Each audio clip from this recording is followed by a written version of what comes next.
إن كتاب الله أوثق شافع وأغنى غناء واهبا متفضلا، وخير جليس لا يمل حديثه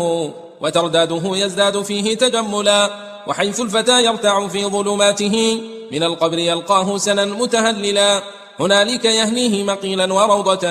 ومن أجله في ذروة العز يجتلى، يناشد في إرضائه لحبيبه وأجدر به سؤلا إليه موصلا، فيا أيها القاري به متمسكا مجلا له في كل حال مبجلا، هنيئا مريئا والداك عليهما ملابس أنوار من التاج والحلا،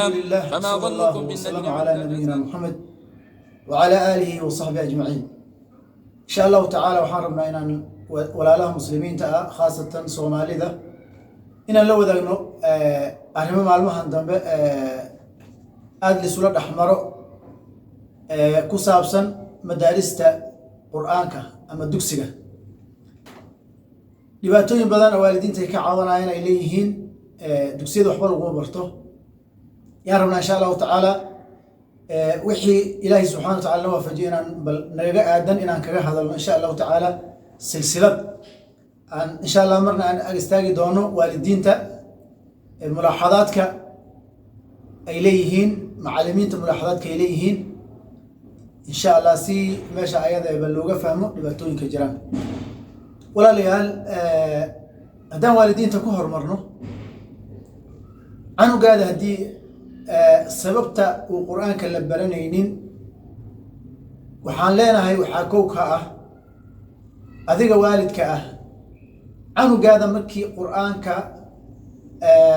أدقين يسيد ميل وحبرشاء قرآن كا أما الدكسي أما مدرسة مرر بدن وحاد عطينا دو ميل دين والد كمال بودجايا قرب وسودجايا وحوليا دكسي مالها مكويا لا دتك كسر رينا وحيلين هاو كويا لا حقو كويا لا دبغا هوستيس مثلا عن جبوك حينا يا أما معلم كوتجايا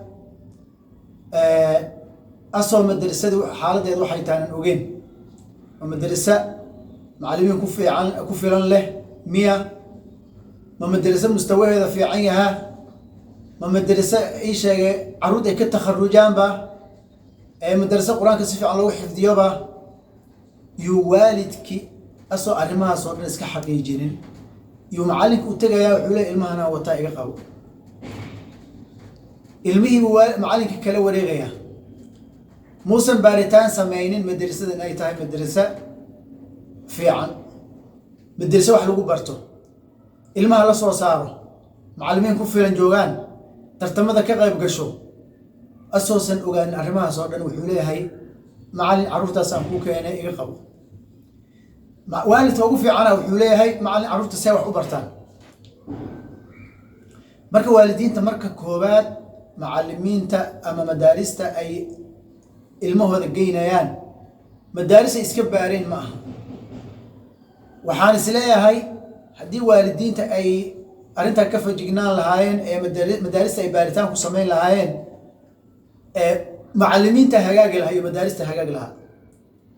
taas amar waxay keentay ilmihi meesha ku dhaxto waalidku wuxuu leeyahay marka caruurtay dugsi ay dhigtaan dugsi ay u dhigtaan waa runtiis laakiin dugsigan meelu ka soo bilaawdo iyo xaaladihiisa iyo intuu dhisnaayo dad ka taqarrujay iyo dadka ilmo wax ugu barteen iyo dadka dhaliilihiisa garanay muusa wareysan marka waalidka marka ugu hore madrasada markuu caruurtiisa madrasa geynay kama fiirsado wuxuu iska geeyaa madrasada ugu dhow marar badan waxa dhacda inuu nijeclaysi iyo muxuu ahaa uu ku raaco macalinka uu soo waxbarid caruur waxbaray uu soo saaray inuu soo ku raacin marar badan waxa dhacda inuu ku raaco qabiil iyo qoys ee anaga Soomaalida nabaabiye marka waalidka waxaan leeyahay mar rabtaa caruurta inay wax ku bartaan arrinkan qodobkan hadda taaganahay iska ilaali madrasada caruurtaada geynayso ha noqoto madrasad baaritaan ku sameeyay macallimiin tayo leh ay joogan meel fiican ku taalo ilmaha ay si fiican loo farbaro ilmaha si fiican loo soo saaro ha noqoto hadii kale anugaada hadaad meel aad geeyso waxba lagu baranin hada waxa way faaqidu shay la yuqdihi waxa way barium baad ka wadanaysa adoo calacalay marka waalidiinta arrinkaas waa qodobka koowaad ee keeni karo waalidka inuu muxuu ahaa faashil noqdo caruurtiisana uusan u meeldayn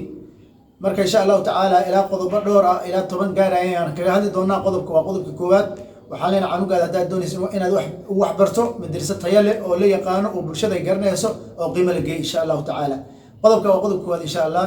وانا قدوم كلام وديسو بدونا كما اعتدى كل المكاره هونا ويجعلنا ممن يكون كتابه شفيعا لهم إذ ما نسوه فيمحلا وبالله حولي واعتصامي وقوتي وما لي إلا ستره متجللا فيا رب أنت الله حسبي وعدتي عليك اعتمادي ضارعا متوكلا